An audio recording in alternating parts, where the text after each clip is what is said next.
আসসালামু আলাইকুম সবাইকে মুন্না সোয়াল 2.0 এর পক্ষ থেকে জানাই স্বাগতম। আজকের ভিডিওতে আমরা শিখব প্রেজেন্ট কন্টিনিউয়াস টেন্স।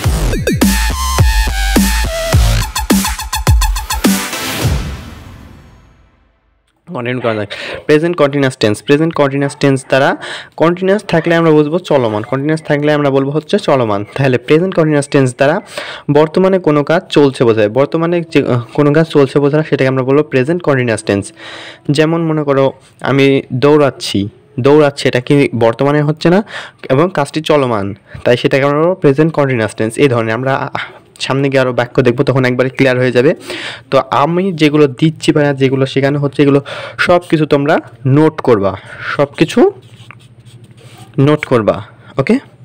তো প্রেজেন্ট কন্টিনিউয়াস টেন্স দ্বারা বর্তমানে কোনো কাজ চলছে বোঝাবে। বাংলায় চেনার উপায়, বাংলা চেনার উপায় বলতে বাংলা ক্রিয়ার শেষে চ বা ছয় যুক্ত থাকবে, একসাথে আকার, ওকার, একার, হিস্যিকার ইত্যাদি, যেরকম সি, স, সে, সেন ইত্যাদি থাকে।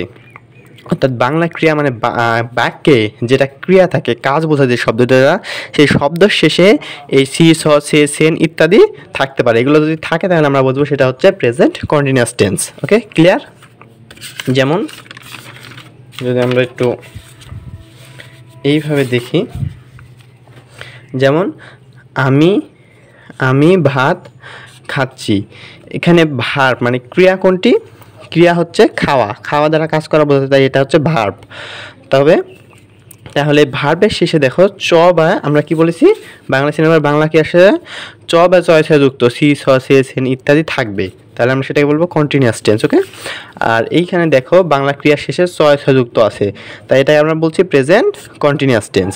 সে যাচ্ছে, আমরা এমনিতেও বুঝতে পারছি সে যাচ্ছে, তার কাজটি কিন্তু চলমান, সুতরাং এটা প্রেজেন্ট কন্টিনিউয়াস টেন্স। আবার বাংলা ক্রিয়ার শেষে দেখো চয় যুক্ত আছে, তাই এটাও প্রেজেন্ট কন্টিনিউয়াস টেন্স। তারা আসছে, এটাও প্রেজেন্ট কন্টিনিউয়াস টেন্স। আসলে এই বিষয়টুকু একেবারে ক্লিয়ার, এতদূর পর্যন্ত যা বোঝালাম সব কিছু ক্লিয়ার।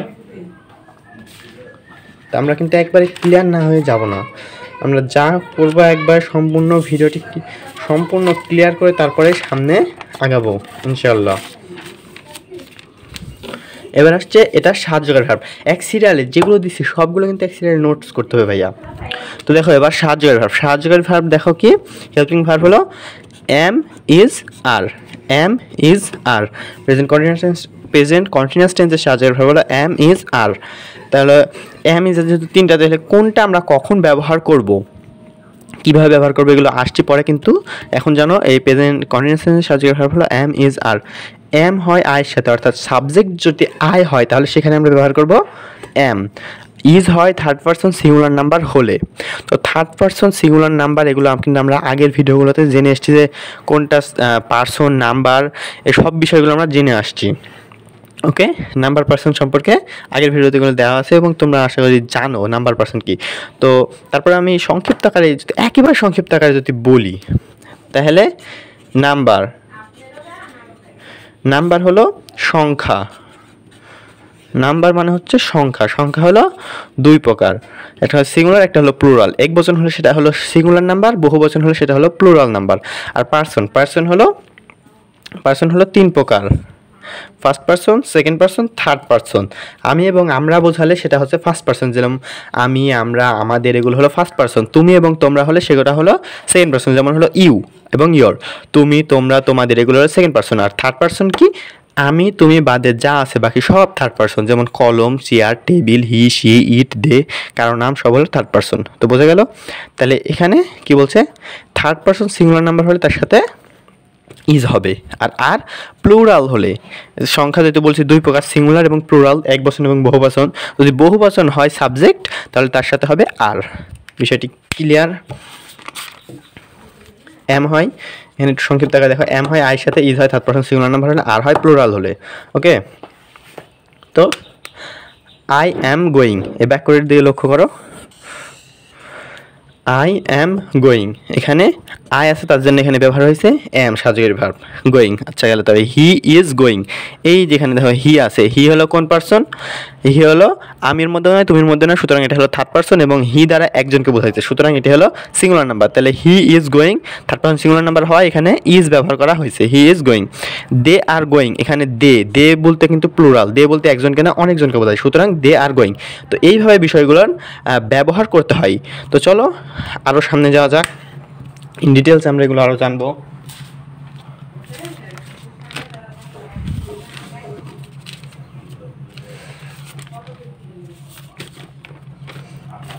তো আমরা এতক্ষণে কি বুঝাই এই টেন্স দ্বারা, এই টেন্স দ্বারা যে আসলে কি বুঝাই, টেন্স দ্বারা আসলে কি বুঝাই, সাহায্যকারী বাংলায় সিনারিওর পর সাহায্যকারী ভার্ব আমরা জেনে গেছি, মোটামুটি আমাদের প্রায় একটা ধারণা চলে আসছে। এবার আমরা জানবো হচ্ছে এই টেন্সের স্ট্রাকচার, মানে কখন আমরা সাবজেক্ট বসাবো, তারপরে কী বসাবো, কীভাবে আমরা এই বাক্যটি গঠন করব, সেই বিষয়টা এখন জানবো। তো এই টেন্সের স্ট্রাকচার হলো, প্রথমে বসবে সাবজেক্ট, তারপর হচ্ছে সাহায্যকারী ভার্ব, এম ইজ আর এর যে কোনো একটি, তারপর হলো ভার্ব প্লাস আইএনজি।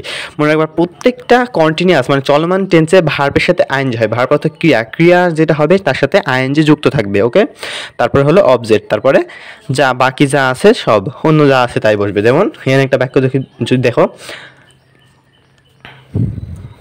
আমি, আচ্ছা ওইটা না দেখাই, আচ্ছা আচ্ছা যেহেতু আমি একটি বই পড়ছি, এখানে ক্যামেরা ব্লার হচ্ছে কেন, আমি একটি বই পড়ছি, এখানে কাজ কোনটা? ক্রিয়া বোঝাচ্ছে পড়া দ্বারা, পড়ছি এটা হলো কাজ, এটা শেষে স আছে, সুতরাং এটা হলো প্রেজেন্ট কন্টিনিউয়াস টেন্স। তাহলে এখান থেকে আমরা সাবজেক্ট শনাক্ত করব। সাবজেক্ট কি বলেছি? ভার্বকে যদি কে দ্বারা প্রশ্ন করি তাহলে আমরা সাবজেক্ট পাবো, ভার্বকে যদি কি দ্বারা প্রশ্ন করি তাহলে আমরা অবজেক্ট পাবো, ওকে। তাহলে ভার্বকে কে দ্বারা প্রশ্ন করি, কে পড়ছে? আমি পড়ছি, সুতরাং আমি হলো সাবজেক্ট, আমি হলো সাবজেক্ট। কি পড়ছি? একটা বই, এটা হলো অবজেক্ট। তাহলে স্ট্রাকচার অনুযায়ী যদি দেখি তাহলে প্রথমে আসবে সাবজেক্ট, তাহলে সাবজেক্ট হলো আমির ইংরেজি আই, তারপরে এম ইজ আর এর যে কোনো একটি, এম ইজ আর এর আয়ের সাথে বসে এম, সুতরাং এম, তারপরে হচ্ছে কি ভার্ব প্লাস আইএনজি, ভার্ব কি পড়ছি মানে পড়া এর ইংরেজি কি রিডের সাথে আইএনজি, তাহলে কি হলো I am reading object a বুক, একটা বই। বোঝা গেল কীভাবে এটি হলো সাবজেক্ট, অ্যামিজার যে কোনো একটি মানে সাহায্যকারী ভার্ব, তারপরে ভার্বের সাথে আইএনজি, তারপরে অবজেক্ট এ বুক।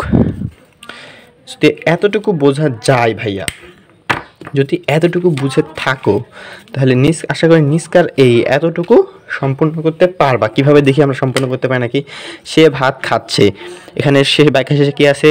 চয়েস হয়, এটি চলমান, সুতরাং এটি হলো প্রেজেন্ট কন্টিনিউয়াস টেন্স। মানে প্রেজেন্ট কন্টিনিউয়াস টেন্সের এটা হলো ভার্ব, কে খাচ্ছে, কে খাচ্ছে, সে খাচ্ছে, তাহলে এটা হলো সাবজেক্ট, কি খাচ্ছে? ভাত খাচ্ছে, সুতরাং এটি হলো অবজেক্ট। এবারে আমরা স্ট্রাকচার অনুযায়ী সাজাই, দেখি আমরা পারি কি না। স্ট্রাকচার অনুযায়ী যদি আমরা এটা সাজাই তাহলে কেমন হবে। তো এটা আমরা সাজানোর চেষ্টা করি। প্রথমে বসবে কি সাবজেক্ট আমরা কি পেয়েছি? সে, মানে হলো হি, তারপরে হি হলো কি এবার হচ্ছে অ্যামিজার যে কোনো একটি বসবে, হ্যাঁ তাই তো। তো অ্যামিজারের মধ্যে হি হলো কি থার্ড পারসন সিঙ্গুলার নাম্বার, সুতরাং এইখানে কি বসবে? হি এর সাথে কি বসাবো আমরা? হি ইজ, তারপরে ভার্বের সাথে আইএনজি যুক্ত করবো। ভার্ব কি? খাওয়ার ইংরেজি কি? ইট, টি, তার সাথে কি আইএনজি যুক্ত হবে, হি ইজ ইটিং কি, তারপরে হলো অবজেক্ট কি পাইছি? ভাত, rice, he is eating rice, সে ভাত খাচ্ছে, এটা ইংরেজি হয়ে গেল। তারা খেলছে, এখানে দেখুন চয়েসও আছে বাক্যের শেষে, তার মানে এটা হলো প্রেজেন্ট কন্টিনিউয়াস টেন্স। আর প্রেজেন্ট কন্টিনিউয়াস টেন্সকে যদি আমরা এই ভার্বকে যদি কে দ্বারা প্রশ্ন করি, কে খেলছে? তারা খেলছে, কি খেলছে? উত্তরে কিছু নাই, সুতরাং অবজেক্ট নাই, অবজেক্ট না থাকলেও বাক্য গঠন করা হবে। সুতরাং আমরা এখান থেকে শুরু করব। প্রথমে আমরা লিখব কি সাবজেক্ট হলো তারা হচ্ছে কি প্লুরাল নাম্বার হলে, আচ্ছা আগে বসাই দিই, প্লুরাল নাম্বার অ্যামিজারের একটি হবে, অ্যামিজারের সাথে এই প্লুরাল নাম্বারের সাথে কি হয়? আর খেলছে, খেলার ইংরেজি প্লের সাথে কি হবে? ING, তাহলে দে আর প্লেয়িং। আশা করি একবারে গঠন প্রণালী এতদূর পর্যন্ত ক্লিয়ার। যদি কোনো সমস্যা থাকে তাহলে ভিডিওটি পিছন থেকে আরেকবার দেখবা, তাহলে যেখান থেকে সমস্যা সেখান থেকে আরেকবার দেখবা। আসলে আশা করি তাহলে তোমাদের একবারে ক্লিয়ার হয়ে যাবে ভাইয়া, ইনশাল্লাহ। আর ভিডিওতে 1 থেকে 2 বার যখন দেখবে এগুলো যখন নোটস করবা, আর নোটস করার ক্ষেত্রে এমনভাবে নোটস করবা যেন সব কিছু বুঝে বুঝে নোটস করবা। আর যখনই তুমি 1 থেকে 1 বছর পর যদি নোটসটা ওপেন করো, সেই নোটটা দেখার সঙ্গে সঙ্গে যেন তোমার মাথার মধ্যে চিন্তা চলে আসে এবং তুমি বুঝতে পারো যে আসলে ভাই এই মনে করো আমি এটা নোটস করলাম, নোটস করার পরে আমি যখন স্ট্রাকচারটার দিকে তাকাবো 1 বছর পরে আমার নোটস খুলে, তখন যেন তোমার মনে হয় যে ভাইয়া কী বলেছিলাম, কীভাবে শিখাইছিলাম। তো এইভাবে বুঝে বুঝে নোটসগুলো করবা। আর এতদূর পর্যন্ত একবারে প্রত্যেকটা কনসেপ্ট ক্লিয়ার করে যাবা। আর আগামীতে আমাদের আরও যে ভিডিওগুলো আসবে সবগুলো দেখবা, প্রেজেন্ট ইন্ডিফিনিট টেন্স থেকে শুরু করে প্রেজেন্ট মানে টেন্সের বেসিক থেকে শুরু করে ফিউচার পারফেক্ট কন্টিনিউয়াস টেন্স পর্যন্ত প্রত্যেকটা ভিডিও কন্টিনিউ করবা ভাই ইনশাল্লাহ। তো গেল এটা। এবার আমাদের তো শেষ টেন্সের শিখা, এবার আমরা উদাহরণ দেখব কীভাবে স্ট্রাকচার হয়েছে শিখাইছি আমরা। তো আসো আমরা এবার কিছু এক্সাম্পল দেখে আসি। আমি যাচ্ছি, এখানে চয়েস আছে, তার মানে এটা হলো কন্টিনিউয়াস টেন্স। কে দ্বারা প্রশ্ন, কে যাচ্ছে, আমি যাচ্ছি, তাহলে আমি হলো সাবজেক্ট, তাহলে আই অ্যাম গোয়িং। আমরা যাচ্ছি, উই আর গোয়িং। তুমি যাচ্ছ, ইউ আর, ইউ এর সাথে কিন্তু সবসময় আর হবে, এই বিষয়টা একটু মনে রাখবে। এই বিষয়টা সম্পর্কে বলি, ইউ কখনো সিঙ্গুলার নাম্বারও হতে পারে, প্লুরাল নাম্বারও হতে পারে। সুতরাং ইউ দেখলেই সেখানে সরাসরি ইউ বসাবো, ইউ থাকলে আমরা সেখানে আর বসাবো, আর ইউ থাকলে আমরা বসাবো সাহায্যকারী ভার্ব হিসাবে আর, গোয়িং। সে আসছে, হি ইজ কামিং। ওরা ঘুমাচ্ছে, দে আর স্লিপিং। গেল। এভাবে প্র্যাকটিস করবা, যত প্র্যাকটিস করবা তত বেশি শিখবা ইংলিশ।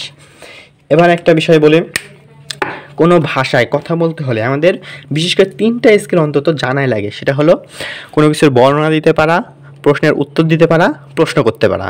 ওকে, তো আমরা বর্ণনা দিতে পারবো, প্রশ্নের উত্তর দিতে পারবো, এখন যেগুলো শিখলাম। এবার আমরা শিখবো প্রশ্ন করতে পারা, কীভাবে আমরা প্রশ্ন করব। তার আগে বলে দিই, প্রশ্ন হচ্ছে ভাই 2 প্রকার। প্রশ্ন কয় প্রকার? প্রশ্ন হলো 2 প্রকার। একটা হলো ইয়েস নো এবং আরেকটা হলো ডাব্লিউএস। ইয়েস নো কোনটা? যেটার উত্তর আমরা হ্যাঁ অথবা না দ্বারা দিতে পারি সেটা হলো ইয়েস নো প্রশ্ন। আর যেটার উত্তর আমরা ইয়েস অথবা নো দ্বারা দিতে পারি না, অন্য কিছু বলতে হয়, সেটা হলো ডাব্লিউএস। যেমন WS what, who, what, hmm, why, how, এগুলো দিয়ে যে প্রশ্নগুলো করা হয় সেটা হচ্ছে ডাব্লিউএস কোশ্চেন। আর যেগুলোর উত্তর ইয়েস নো দ্বারা দেওয়া হয় সেটা হলো ইয়েস নো কোশ্চেন। তো প্রশ্ন করার ক্ষেত্রে মনে রাখবা, এই যে মনে করো আমি একটা বাক্য লিখেছি, আমি যাচ্ছি, কি ইংলিশ হলো আই অ্যাম গোয়িং। আমি যাচ্ছি, ইংলিশ হলো আই অ্যাম গোয়িং। প্রশ্ন করার ক্ষেত্রে কী করবো, এতে সাহায্যকারী ভাব যেটা আছে না, এই সাহায্যকারী ভাবটাকে শুধু আমরা এই সাবজেক্টের আগে নিয়ে আসবো, তাহলে আমাদের প্রশ্ন হয়ে যাবে। তো আমরা যদি প্রশ্ন করি তাহলে কী হবে, এটা আমরা আগে নিয়ে আসবো, তাহলে এটা টুপ করে এখানে চলে আসবে, তারপরে বাকি যা আছে সেটা এইভাবে থাকবে। তাহলে কি হবে, এটা যদি এখানে আছে অ্যাম আই গোয়িং, তাহলে কি হবে, প্রশ্নটা কেমন হবে, আমি কি যাচ্ছি, এই ধরনের। এই যে দেখো প্রশ্নবোধকটা কি হবে, অ্যাম আই গোয়িং এর মানে হলো আমি কি যাচ্ছি, হ্যাঁ অথবা না। এটা হলো ইয়েস নো কোশ্চেন। এভাবে আমি কেন যাচ্ছি, এখানে আমরা শিখেছিলাম আই অ্যাম গোয়িং, এটা এখানে নিয়ে আসলাম অ্যাম আই গোয়িং, আমি কি যাচ্ছি। এবার যদি এইভাবে প্রশ্ন করে আমি কেন যাচ্ছি, তাহলে এই যে কেন, ডাব্লিউএস ওয়ার্ড আসছে না, হোয়াই, তাহলে এই অ্যাম আই গোয়িং, এই অ্যাম আই গোয়িং যেটা আছে তার আগে শুধু হোয়াই চলে আসবে, অর্থাৎ আই অ্যাম গোয়িং, তার আগে হোয়াই অ্যাম আই গোয়িং, মানে প্রথমে ডাব্লিউএস ওয়ার্ড, তারপর সাহায্যকারী ভাব, তারপরে বাকি বাক্য যা আছে ঠিক তেমন। বোঝা গেল? যদি আরেকবার সামারি করে দিই, সেটা হলো একটা সাধারণ বাক্যকে যখন আমরা প্রশ্নবোধক করবো তখন বাক্যের সাহায্যকারী ভার্ব সাবজেক্টের আগে বসবে, একবার বাক্যের প্রথমে, তারপরে বাকি যা আছে তাই। সেটা যদি ডাব্লিউএস ওয়ার্ড হয় তাহলে এই সাহায্যকারী ভার্বেরও আগে ডাব্লিউএস ওয়ার্ড বসবে। তাহলে হোয়াই অ্যাম আই গোয়িং, এভাবে যে বাক্য করবো সেই প্রশ্নটা আসবে। তো এটাও শেষ, সেটাও গেল। এবার এটা হচ্ছে ভাই তোমাদের জন্য হোমওয়ার্ক। ভিডিওটি পোস্ট করো, অর্থাৎ স্টপ করে এই যে 4টা দিয়ে আছে 1 2 3 4 5 5টা, এই 5টা তোমরা নিজের থেকে করার চেষ্টা করো। এতক্ষণ যে সব বিষয়গুলো শিখলা জানলা, তার থেকে আমরা আশা করছি এই বিষয়গুলো তোমরা বলতে পারবে। সে ঘুমাচ্ছে, সে কি ঘুমাচ্ছে, সে কোথায় ঘুমাচ্ছে, সে কেন ঘুমাচ্ছে, কে ঘুমাচ্ছে, এটা তোমরা নিজের থেকে ইংলিশ করো। তো জানি না ভাইয়া তোমরা ভিডিওটি পোস্ট করেছিলে কি করনি, অ্যান্সার করেছি কি করনি, আমি তোমাদের অ্যান্সারটি দেখাই দিচ্ছি। অ্যান্সারটা দেখো, দেখো অ্যান্সারটা হলো প্রথমে 1 নম্বর উত্তর কি, সে ঘুমাচ্ছে। হি অথবা সি, ছেলে হলে হি, মেয়ে হলে সি। তারপরে সে ঘুমাচ্ছে, হি ইজ স্লিপিং। সে কি ঘুমাচ্ছে, is he sleeping. Is he sleeping কেন হলো আশা করি বুঝতে পারছো। প্রথমে সাহায্যকারী ভার্বটা আগে চলে আসলো শুধু, ইজ হি স্লিপিং, সে কি ঘুমাচ্ছে, সে কোথায় ঘুমাচ্ছে। এবার কি প্রশ্নবোধক আসছে, প্রথম প্রশ্নবোধক ওয়ার্ডটি প্রথমে চলে আসবে, তারপরে সাহায্যকারী ভার্ব, তারপরে যা আছে তাই। হোয়ার ইজ হি স্লিপিং, তারপরে সে কোথায়, সে কি ঘুমাচ্ছে। ইজ হি স্লিপিং, সে কোথায় ঘুমাচ্ছে 3 নাম্বার ছিল। Where is he sleeping 4 number কি ছিল, সে কেন ঘুমাচ্ছে। হোয়াই ইজ হি স্লিপিং, কে ঘুমাচ্ছে, হু ইজ স্লিপিং। আশা করি এই বিষয়টা একবারে ক্লিয়ার। তো চলো এটি কন্টিনিউ করি। ও মোর এক্সাম্পল। এবার এক্সাম্পল আমি দিচ্ছি, তোমাদের কিছু আইডিয়া দিচ্ছি তোমরা কীভাবে বাড়িতে প্র্যাকটিস করবা। দেখো এইভাবে প্র্যাকটিস করবা। এক্সাম্পল যেমন আমি মনে করো গো ভার্বকে বেছে নিলাম। গো অর্থ হচ্ছে যাওয়া, গো অর্থ যাওয়া। আমি যাচ্ছি, আই এম গোয়িং। আমি কি যাচ্ছি, এম আই গোয়িং। আমি যাচ্ছি না, আই এম নট গোয়িং। আমরা যাচ্ছি, উই আর গোয়িং। আমরা কি যাচ্ছি, আর উই গোয়িং। এই যে একটা প্রশ্নবোধক ভাইয়া না বোধক যদি সেন্টেন্স আছে তাহলে কী করবা, শুধুমাত্র এই সাহায্যকারী ভার্বের সাথে নট যুক্ত করবা। সাহায্যকারী ভার্বের সাথে নট যুক্ত করবা। সাহায্যকারী ভার্বের সাথে নট যুক্ত করবা, তাহলে হয়ে গেল কি নেগেটিভ সেন্টেন্স। আমি যাচ্ছি না, আই এম নট গোয়িং। আমরা যাচ্ছি, উই আর গোয়িং। আমরা কি যাচ্ছি, আর উই গোয়িং। আমরা কোথায় যাচ্ছি, হোয়ার আর উই গোয়িং। আমরা কেন যাচ্ছি, হোয়াই আর উই গোয়িং। আমরা যাচ্ছি না, we are not going. We are not going, আমরা যাচ্ছি না। এভাবে তো আমরা কী দিয়ে বললাম, আমরা যাওয়া ভার্ব দিয়ে কথা বললাম। এভাবে তুমি আসা, যাওয়া, খাওয়া, ঘুমানো, রান্না করা, পড়া, খেলা সব ভার্বগুলো সেট করবে এবং প্রথমে আমি দিয়ে আমি যাচ্ছি, আমরা যাচ্ছি, উই আর যাচ্ছি, আমরা কেমন অতিরিক্ত জোর হয়ে গেল তাই না। আমি যাচ্ছি, আই এম গোয়িং, আমরা যাচ্ছি, উই আর গোয়িং। এইভাবে তোমরা একটা ভার্ব সিলেক্ট করে নিয়ে কথা বলবা। তো চলো আরও কিছু এক্সাম্পল দেখাই দিই। দেখো তারপরে তুমি যাচ্ছ, ইউ আর গোয়িং। এখানে কিন্তু আমি গো ভার্ব নিয়ে এখন শেষ হয়নি, ওই আমার এক পৃষ্ঠায় আটেনি ভাই, তার জন্য তোমাদের আরেকটি পৃষ্ঠা নিয়ে আসলাম আমি। বুঝা গেল?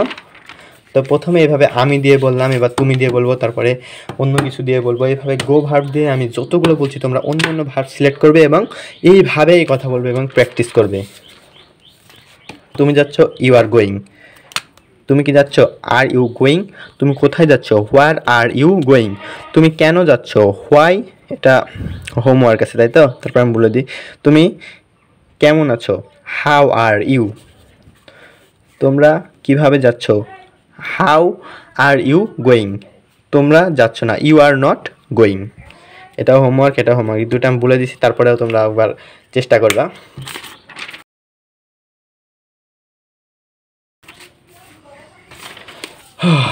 দেখতে দেখতে একবার আমরা ভিডিওর শেষ প্রান্তে চলে এসেছি এবং আমরা কিন্তু প্রেজেন্ট কন্টিনিউয়াস টেন্স একবার সম্পূর্ণ শিখে ফেলেছি ভাইয়া। এবার যত প্র্যাকটিস করবা তোমরা তত শিখবা, তত জানবা, তত বুঝবা। তো বাড়িতে বেশি বেশি প্র্যাকটিস করবা। ওকে, ওরা যাচ্ছে, লাস্টে চয়েসে আছে, তার মানে প্রেজেন্ট কন্টিনিউয়াস টেন্স। এটা যদি এটা কিন্তু ভাইয়া হোমওয়ার্ক। ওকে, ওরা যাচ্ছে, চয়েসে আছে প্রেজেন্ট কন্টিনিউয়াস টেন্স। এখানে যদি কে দ্বারা প্রশ্ন, কে যাচ্ছে, ওরা যাচ্ছে, কে যাচ্ছে, ওরা যাচ্ছে, তাহলে ওরা সাবজেক্ট। তাহলে কি হবে, দে আর গোয়িং। কেন, ওরা সাবজেক্ট, দে। আর কেন হবে, প্লুরাল সাবজেক্ট, তার জন্য আর। যাচ্ছে, ও সরি এখানে আমি স্লিপিং দিয়ে দিচ্ছি, এখানে হলো গো হতো। হ্যাঁ, তাহলে গো এর সাথে আইএনজি, গো ইং। এটা গো হতো, গো ইং। ওরা যাচ্ছে না, দে আর নট গোয়িং। ওরা কিভাবে যাবে, এগুলো তোমরা বাড়িতে করবা। ওরা কেন যাবে। আচ্ছা, এইবার ভাইয়া একটা বিষয় আমি বলে দিচ্ছি, এই দুটো বাড়িতে করবা তোমরা। এতক্ষণ শেখার পরে যারা এই বিষয়টা ধরতে পারছো যে ওরা যাবে, লাস্টে এখানে ব আছে, সুতরাং এটি প্রেজেন্ট কন্টিনিউয়াস টেন্স না। ওরা কেন যাবে, এইখানেও লাস্টে ব আছে, সুতরাং এটাও প্রেজেন্ট কন্টিনিউয়াস টেন্স না। লাস্টে থাকা লাগতো কি চ অথবা ছয় যুক্ত, কিংবা ছয়ের সাথে আকার ওকার হিসিকার, যেমন সি, স, সেন ইত্যাদি। কিন্তু এখানে ব আছে, সুতরাং এটাও প্রেজেন্ট কন্টিনিউয়াস টেন্স না, এটাও প্রেজেন্ট কন্টিনিউয়াস টেন্স না। হাওয়ার দে। সুতরাং এই বিষয়টা যারা ধরতে পারছো তাদেরকে তোমরা অনেক অনেক ধন্যবাদ। তোমরা একটা কলম আমার নাম করে কিনে নিয়ে সেটাকে উপহার মনে করে নিবা। তো আজকের ক্লাসটা এই পর্যন্ত ছিল ভাইয়া। আশা করি সম্পূর্ণ ক্লাস একবারে সম্পূর্ণ তোমরা দেখেছো এবং প্রেজেন্ট কন্টিনিউয়াস টেন্স একেবারে তোমাদের কাছে একেবারে এখন ক্লিয়ার। যদি ক্লিয়ার না হয় ভিডিওটি আরেকবার দেখো, একবারে ক্লিয়ার হয়ে যাবে ইনশাল্লাহ। তো আজকে এই পর্যন্ত, দেখা হচ্ছে আবারও নতুন কোনো ভিডিও নিয়ে আমাদের টেন্সেস সিরিজের ইনশাল্লাহ। ততক্ষণ পর্যন্ত সকলে ভালো থাকো এবং আজকের ভিডিওতে আমরা যেগুলো দেখলাম শিখলাম, আল্লাহ রাব্বুল আলামিন আমাদের সকলকে এগুলো বোঝার তৌফিক দান করুন। ওমা তৌফিক ইল্লা বিল্লাহ। আসসালামু আলাইকুম ওয়া রাহমাতুল্লাহ।